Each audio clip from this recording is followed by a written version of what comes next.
2.5 hours हो जाएगा. नहीं सर 2 hours पर. चलो ठीक है. Okay. So a very warm morning to each one of you.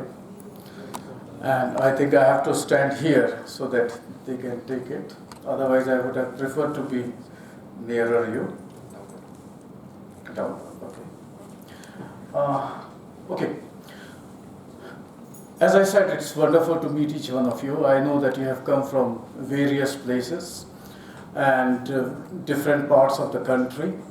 And so it's a delight. I'm sure some of you have come here to Sikkim for the first time. So let me take this opportunity to welcome you to SMIT and welcome you to the state of Sikkim also. It's a beautiful state, wonderful people, and I'm sure you are going to have a great time over here. I shall be speaking on the marketing and the market research, how the artificial intelligence is actually influencing it. And yes, I mean, like any other aspect of human life, your artificial intelligence is playing a very important role, and it will play even a more important role in maybe next 5 years itself. The way we are working, it will be completely different. I don't need to introduce marketing and marketing research and artificial intelligence, and therefore I straightway go to the discussion itself. I'll discuss it. I'll take some components of the marketing part and gradually look into it how they are being affected by artificial intelligence. Now, one of the most important component of marketing, as we know, modern marketing, it is regarding the needs. I'm sure since you must be familiar with the marketing part, that if there is no need, then you cannot sell the product which fulfills that need. Okay, that part we are aware extremely well. In fact, when I take a class, one of my questions to everyone is that are we able to sell anything which is not needed? And the students are very sure that there are certain things which are not needed. And I agree with them that there is no real need, but there is a perceived need. There is a psycho-emotional need. It may be a useless feeling, but then it is still there. Okay, and marketers exploit it. I do not know how ethical that is, but then I'll not go into that. And needs are very, very basic, but want-wise we are very different. Okay, I'm sure when all of us are hungry, and if we are asked about our favorite food, it will always be different for each one of us. Right? So want-wise we are different, and essentially when we talk about the artificial intelligence, marketers are very much interested in what do you want. They want to predict it. And it is being said that with the help of artificial intelligence, 93% predictions can be made what you will be buying under a very distinct situation. Okay, it is so powerful it has become. And obviously because demand is derived from the concept of want. Okay, essentially demand is a want which is backed by the money power, the accessibility and the willingness. Fine. So again, your purchase power, your accessibility, and even to a very large extent your willingness, okay, they can be captured by the what you call the artificial intelligence. Okay, let us not have this fake feeling that we are very, very secret beings. All of you are known by the world. Okay, whatever you are doing, whether you are on the Facebook or WhatsApp or Instagram or whatever you are purchasing, everything is being captured meticulously. Okay, I still remember, I mean, this happened before the artificial intelligence came. I went to Bombay for something, and I stayed in what's the name of the series of hotels, Lemon Tree. Okay, and there, I ordered in the morning lemon tea. Okay, and maybe 2 years later, when I went to Delhi in the same Lemon Tree Hotel, imagine my surprise, in the morning they brought lemon tea. Now, how did they get that information? They already had a database and they knew what I wanted and they served it. And do you think I was happy about it? Was I happy about it? Yes. Obviously, when you get something even without asking, something which you are used to, you are very, very happy. Fine? So, how it is affecting Amazon? They are using it for predicting the demands for their products. Right? They are selling millions of products to billions of people, and they are predicting who will be wanting what, when, how much, everything. Fine? And this is something which is dependent on what you call the anticipatory shipping. Okay, we know that the pujas are nearby, and that's the time when in India at least they will be buying. A massive sale will be there, and therefore, what will be needed by whom, where. Okay, that is already been known and it will be available.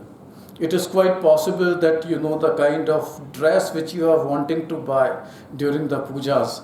Okay, I won't be surprised if it is already somewhere in Siliguri, because they know you will be wanting it, so they have already placed it in Siliguri, if not in Gangtok or Majidar. They have already done that. Okay, with 93% of correctness. Fine. So what we call the micro marketing, okay, all of us are used to the idea of mass marketing, where in the TV, they will keep on advertising their products, they will keep on, encouraging you to buy their products. And many of if you look at all the advertisements that are thrown to you through the TV, you may be interested only in 5% of those. Fine? But here it is 93%. Fine? So that's the kind of power they are using. I shall take another example from the Netflix. I'm sure all of you are familiar with Netflix. I'm saying it because till 2 years back I was not aware of it. Okay, people were talking, and my colleagues were talking about it, and I said, "What is it?" And they were talking, very, very animatedly about it. So, in fact, till now, I have not seen any of the Netflix programs so far. I think I'll do it after my retirement. So, Netflix also, because they want to know what is it that people want to watch.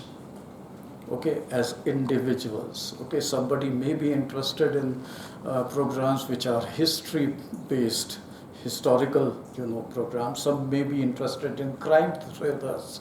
Some may be interested in what you would call a Saas Bhi Kabhi Bahu Thi type of programs. Okay, and somebody may be interested in maybe sports and the history of the sports, or maybe something related to nature. Okay, so Netflix is again using it. They know viewer-wise that what is it that you are watching. Because when you are watching, it is already being noted over there. What are you watching at a time? Fine? So, and they are doing it using, they are also recommending the content. So that, you may be receiving some messages. Okay, now how those messages are being generated? They are being generated on the basis of what you want. Okay, fine. So a very fundamental concept of marketing has got wings. Okay, they know what you want, and they are bringing it to you. Then even the fashion. Fashion is something which, I mean, generally, at least I thought that it is something which happens spontaneously, no planning, nothing into it. Okay, suddenly people decide that I want this, and then a horde of people, they begin to like it also, whether it is music, whether it is dress, whether it is maybe architecture, okay, and so on. Okay, but then with the help of artificial intelligence, we are finding that it is not that much, spontaneous. Okay, it is a trend which can be introduced, and people who are actually into the business of fashion, okay, they know, they can predict which fashion trends you will be picking on. They know who are the people who will be leading the trends. Okay, I'm sure in marketing you may have read about the concept of initiators, early users, late users, then what do you call that? The laggards. Okay. Now they know it in the context of fashion also, and therefore they shall not be contacting you if you are a laggard initially. They will contact you only after you have seen that yes, others are doing it, so perhaps I should also do it. Fine. So the colors, the styles, and influences, and very few of us actually recognize that the importance of inventory in the context of marketing. Okay, we are more influenced by the advertising and other things, but then inventory is a very important concept. How much is needed? Where is it needed? At what cost people will be buying it? How many will they be buying it? Okay, because if you have over inventory, it is an excess cost and you cannot survive over that. If it is under inventory, then maybe you will be losing a lot of market. And that's the reason why having the right inventory becomes the backbone of any business. Okay. So in that respect, we were making a lot of mistakes. When I was working in industry for almost 15, 16 years, and I still remember we were keeping an inventory of 90 days just to avoid, any kind of accident. But imagine 90 days inventory, it must be costing us crores of rupees at that time. I'm not talking about currency as on today. Fine. So we were losing a lot at that time. But then since all the business were on the same model, we survived. But today if you do exactly the same thing, you will die out in 3 days. Fine. So that's the reason why inventory becomes very important. And in the context of fashion, it is even more so. Why? Because fashion is something which is there for how long? What is the average life of a fashion?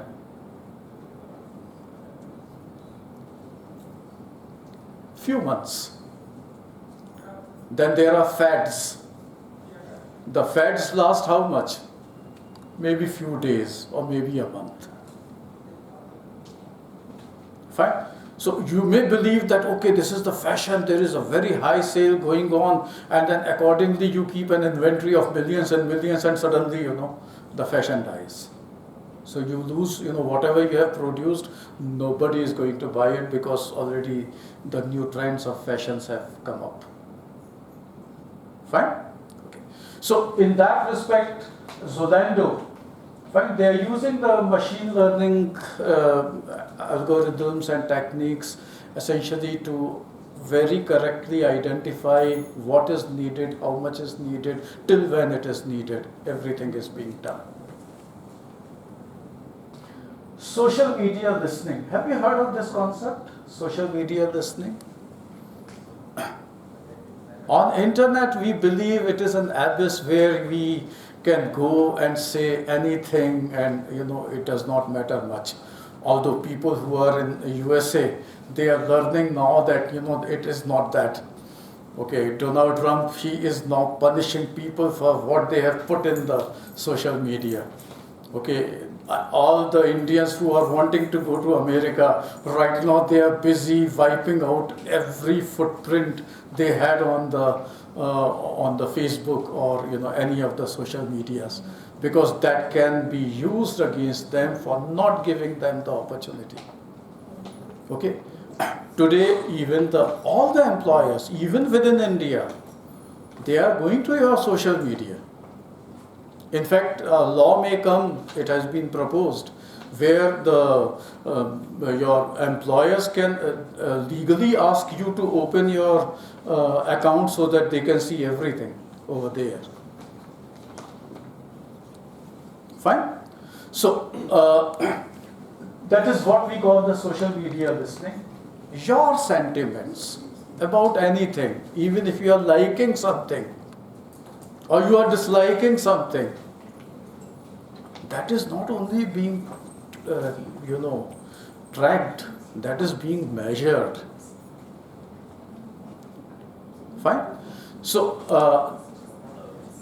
what you call the Coca-Cola. Coca-Cola is using these AI-driven sentiment analysis tools to monitor the social media conversations about the beverage. So if you are talking about Coca-Cola, they will be noting it. Okay, everything, even if it's millions of the customers talking about it. Okay, it is being monitored by them.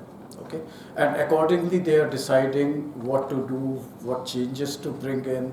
Okay, who are the people who are worried that Coca-Cola contains so much of sugar, so maybe it can affect the diabetic health of the country, or maybe those who are concerned about the obesity.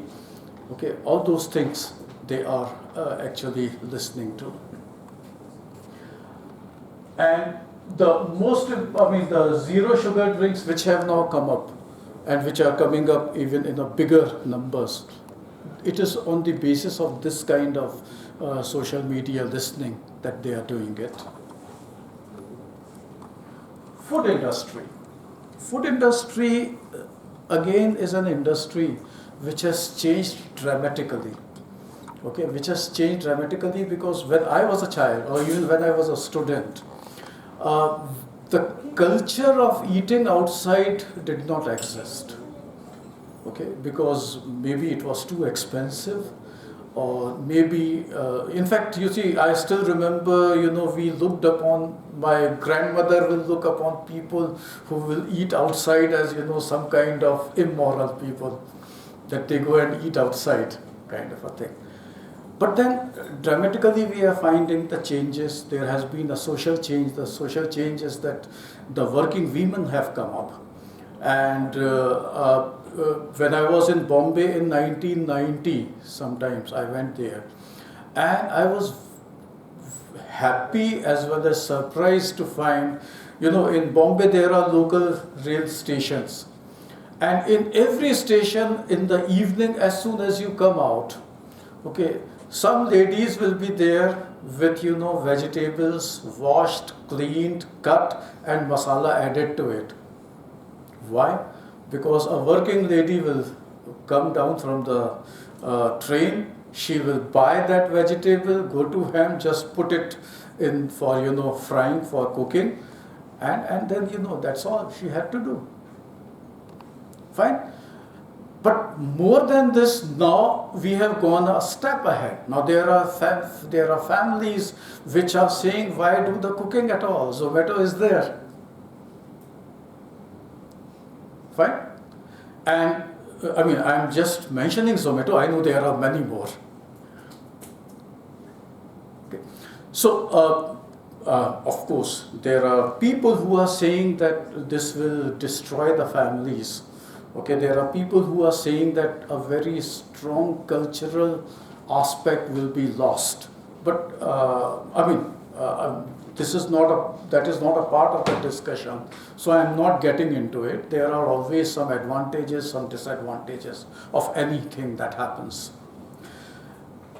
But the very fact that even we people, okay, I'm sure every week at least once or twice you are placing the order, the younger generation I mean. Are you doing that? Yes, sir. You are placing order. Fine. Which means that there is a huge demand for it. And that demand, because when we talk about the food material, the food-wise, the varieties are infinite. Is it not? Even if I am going to eat fish, fish can be cooked in maybe 15 different ways. Even if I want to eat bhindi, it can be cooked in 10 different ways. So the choices are almost infinite. And once again, the concept of inventory comes into it. Because if you are cooking something, you need the raw material, you need to buy the raw material for that. So unless you are aware that who will be buying what on which day of the week, at which, is it lunch or dinner, okay, they have to know everything. And when you place an order, they know that you will be placing an order for this. So this entire business cannot be sustained unless there is an artificial intelligence, driving it. Fine? So,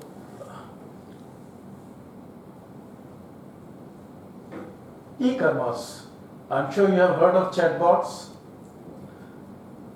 Now here,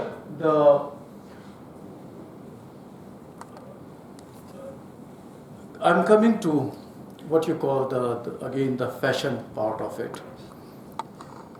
Again, fashion is something which some of us can argue that it is something which is not needed, cosmetics. Okay, 100 years back there were hardly any cosmetics. Okay, there were, but then they were traditional in nature. But then again, I'm not going into that debate. Let us talk about it because it is there. I'm sure ladies are here and they know much more about, the creams, the lipstick and everything. Are there again infinite possibilities there? There are infinite possibilities. And then there are, billions of young ladies. Who will be buying what?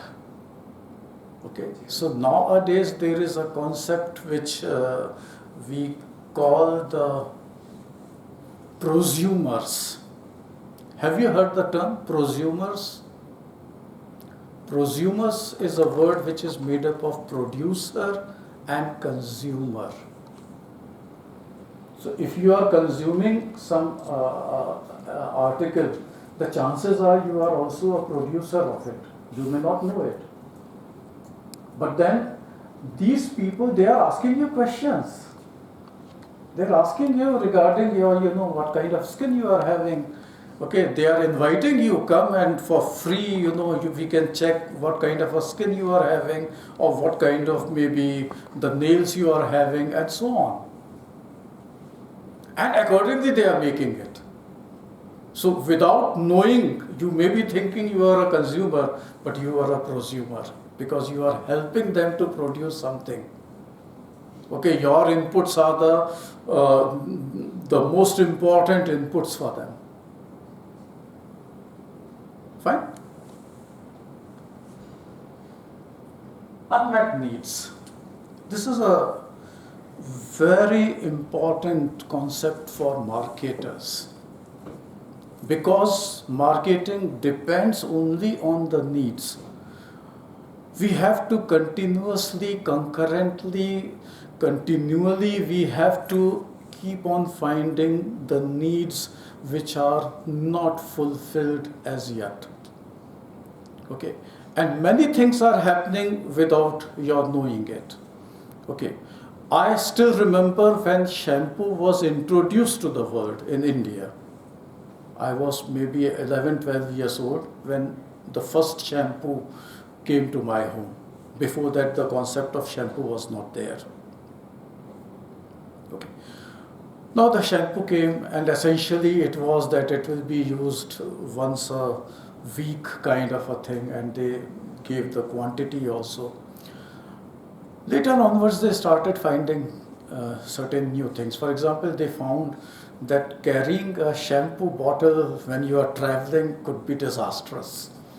थोड़ा सा भी leak हो गया अगर, then you know your entire attache will be spoiled. So then they started bringing in one-time use packets.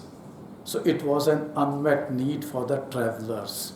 And today I'm sure all of us, when we are traveling, we are keeping that 1 rupee or 2 rupee or 5 rupee pack. We are doing that, right? So this is an example of unmet needs.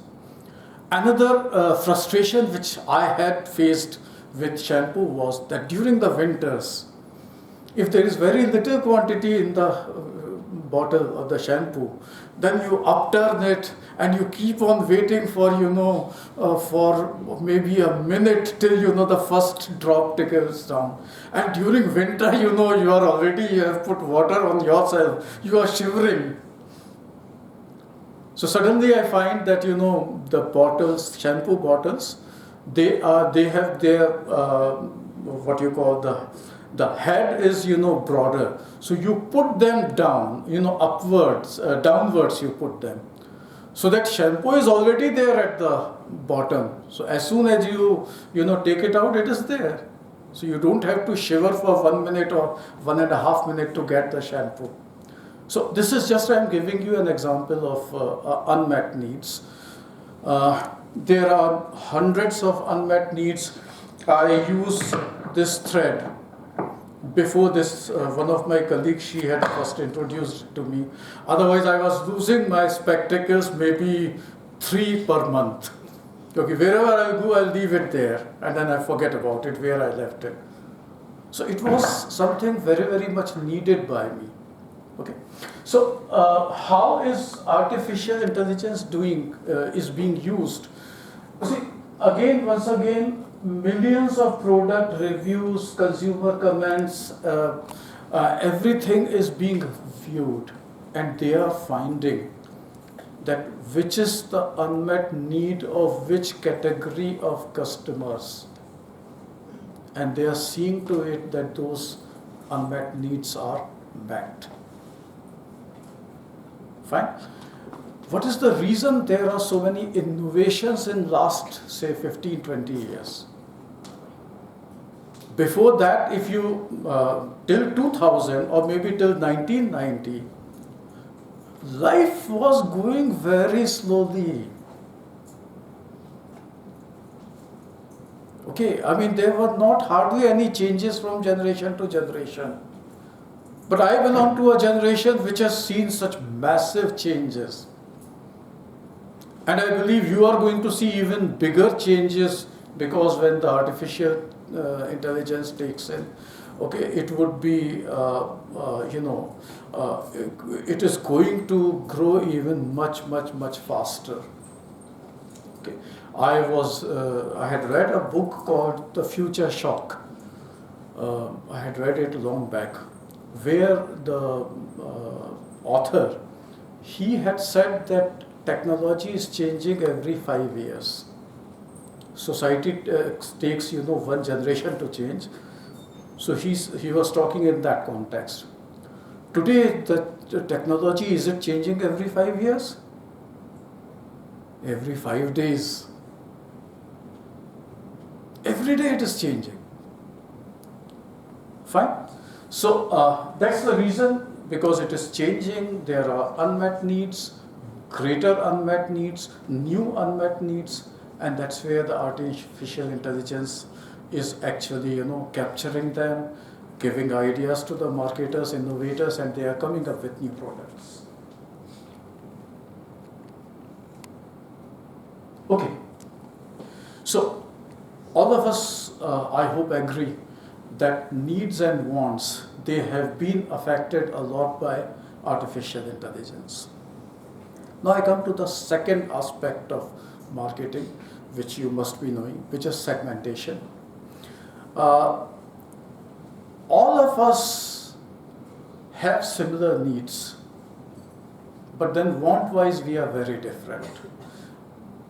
A marketer would love to come up with a product which is needed by everyone, so that the entire world is their consumer. But it does not happen. It cannot happen. It will never happen. Which means whatever I as a marketer manufacture, only maybe 2% people would be needing it. Okay. 98% people may not be interested in that product. So we have to segment the market. We have to divide it. Okay. And the division is on certain predictable lines, maybe gender. We know that women and men for the same product, they have different choices. Okay, example could be the two-wheelers have been there for quite some time, but when they wanted to launch Scooty was different from scooter. In which way? It was shorter, it was lighter, but then also in terms of colors. I don't think I ever saw a pink two-wheeler before the Scooties came.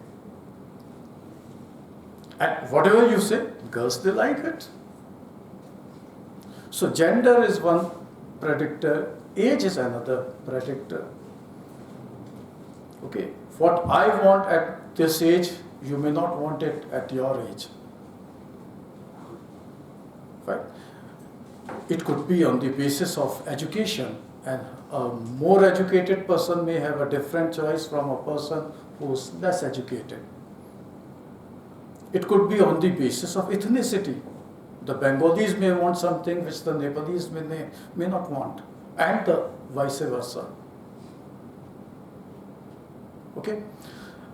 It could be on the basis of maybe income, very profoundly so. A high income person will have a different choice, a low income person will be having a different choice for the same product. Is it not? But then these are very, very predictable. A greater influence is played by what you call the psychographic components. We differ in terms of personality. Do you think personality affects your choice as a consumer? It does. We differ in terms of our motivation.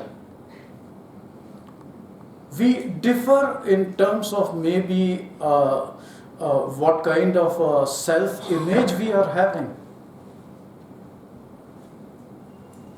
Okay? So there can be several psychological factors which again,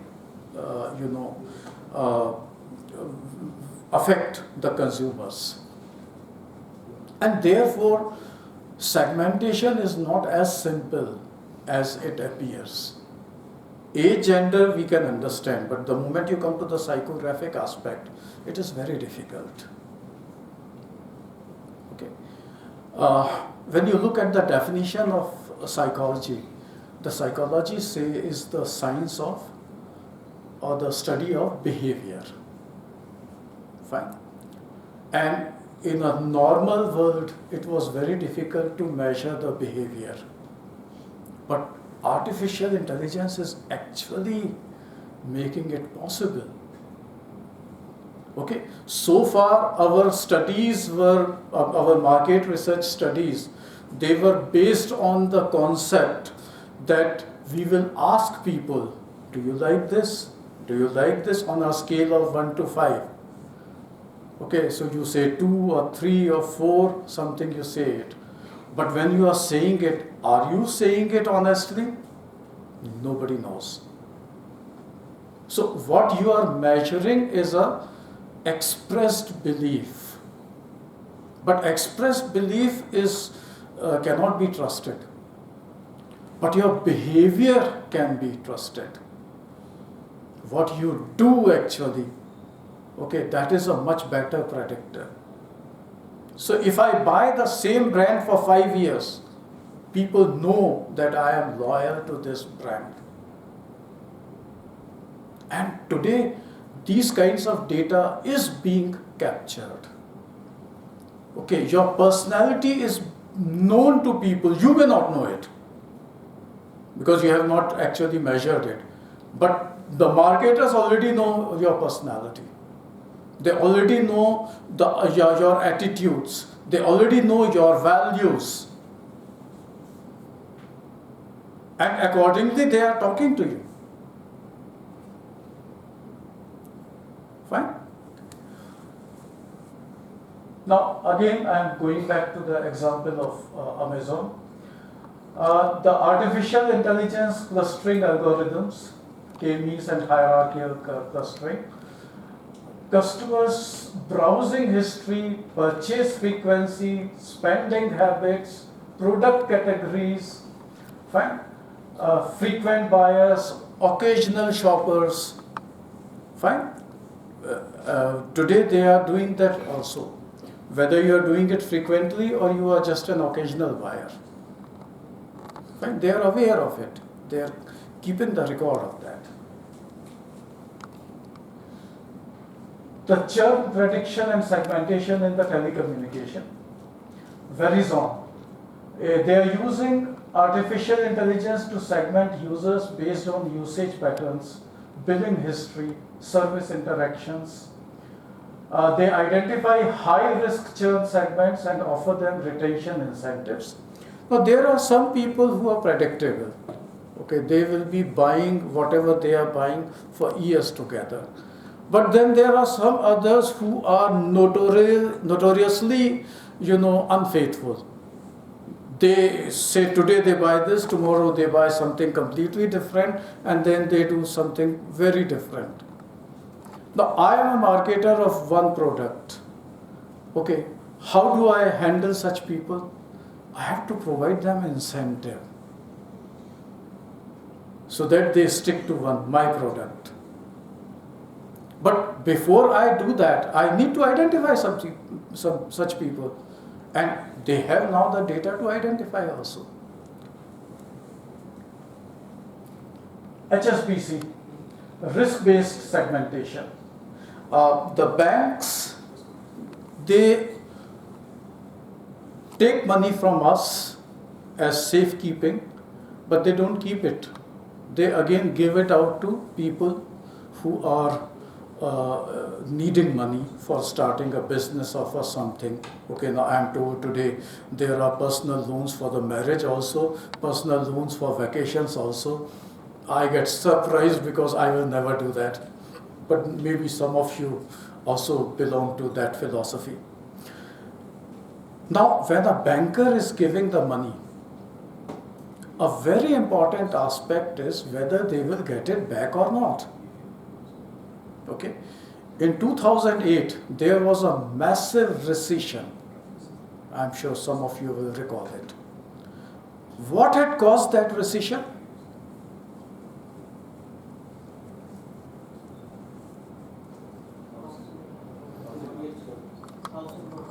Sorry? The American bank collapsed. Yes, the American banks collapsed. Why did they collapse? Lehman Brothers. No, I'm asking why did they fail?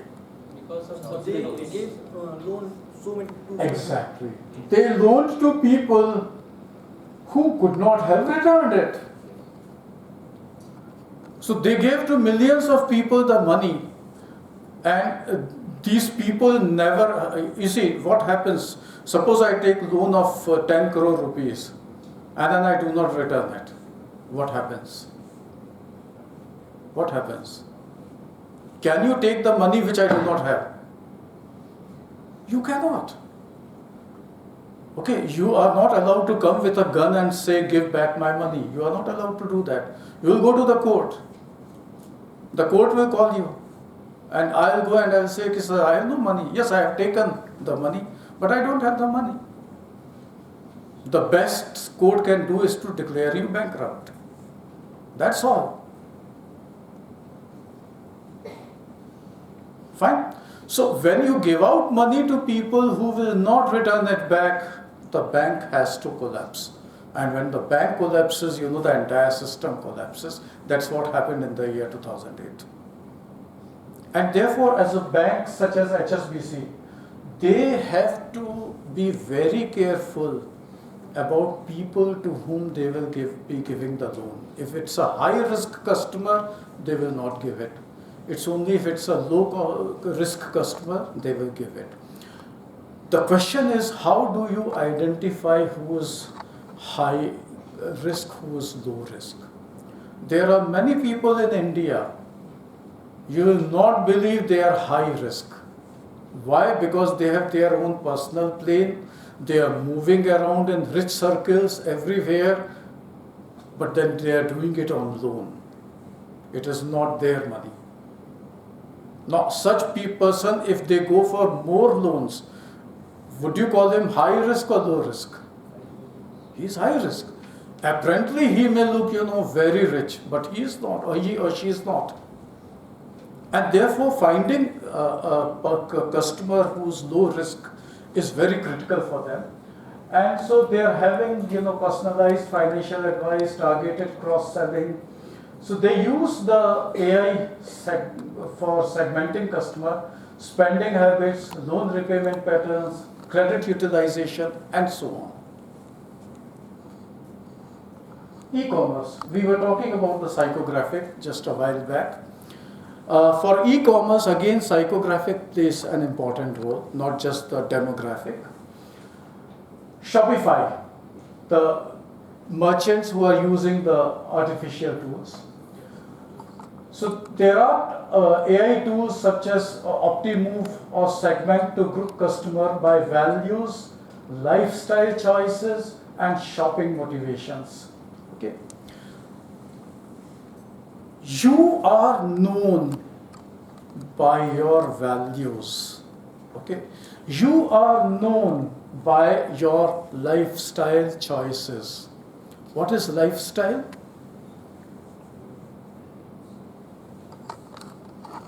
What is lifestyle? Way of living. Way of living. Okay.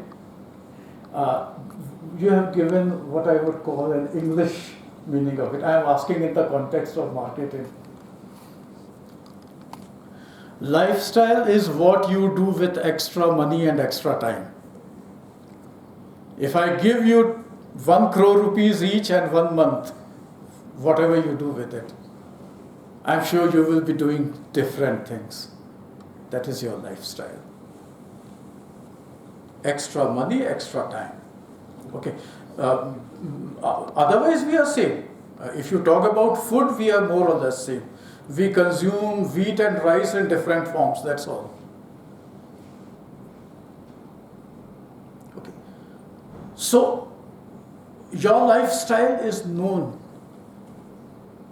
And therefore, if there is a marketing company which is actually selling adventure products, they know exactly who the adventurer is.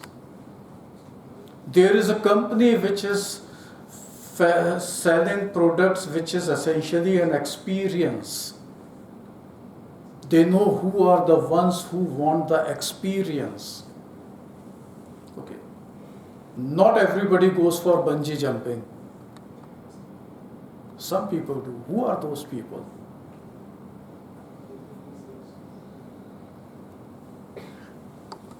So, these organizations know that you did one adventure activity here, which means you are interested in it, so you may want to try out these also.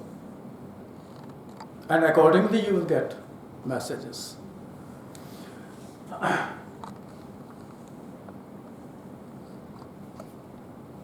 Healthcare. Now, healthcare again is a very critical sector, marketing sector, one of the biggest marketing sector. And they also have to depend on the artificial intelligence in many ways. With the help of, you see, when I was a child, we, or even a youngster also, we had a concept of family doctor. Now, who was the family doctor? There would be a doctor where, you know, the entire family, whenever something happens, they will go to that doctor only. What was the advantage? The doctor had the entire history. He knew that if father has diabetes, maybe children can also have diabetes. He knew that 10 years back you had had such an accident and this bone was broken. They know it. And do you think that medical history is important in the context of curing people? And it is very important. Fine. Now, the concept of family doctor is finished. We are lucky in SMIT that we have family doctor, because the doctor who is stationed here, she is there for last 20 years or 25 years. So she knows everything about my health, my wife's health, my children's health. She knows it. And she does provide very effective, cure to us. But then it is not happening anymore. Today people are, the entire field of medicine, it is specialized. Okay, you go to one doctor for any earache, you go to another doctor, maybe because your bone is broken, you go to another doctor because you are having diabetes, you are going to another doctor for some other purpose. Do these doctors know what has happened to you? They don't have your medical history at all. Fine. And that was creating a lot of problem in the field of health. Fine. You will be giving a medicine which is actually, not correct for a particular person. Okay. Even if 100 people are having diabetes, their medicines can be different. Are you aware of that? Because if somebody is having diabetes also, plus maybe another disease, so there is some medicine you cannot prescribe to him or her.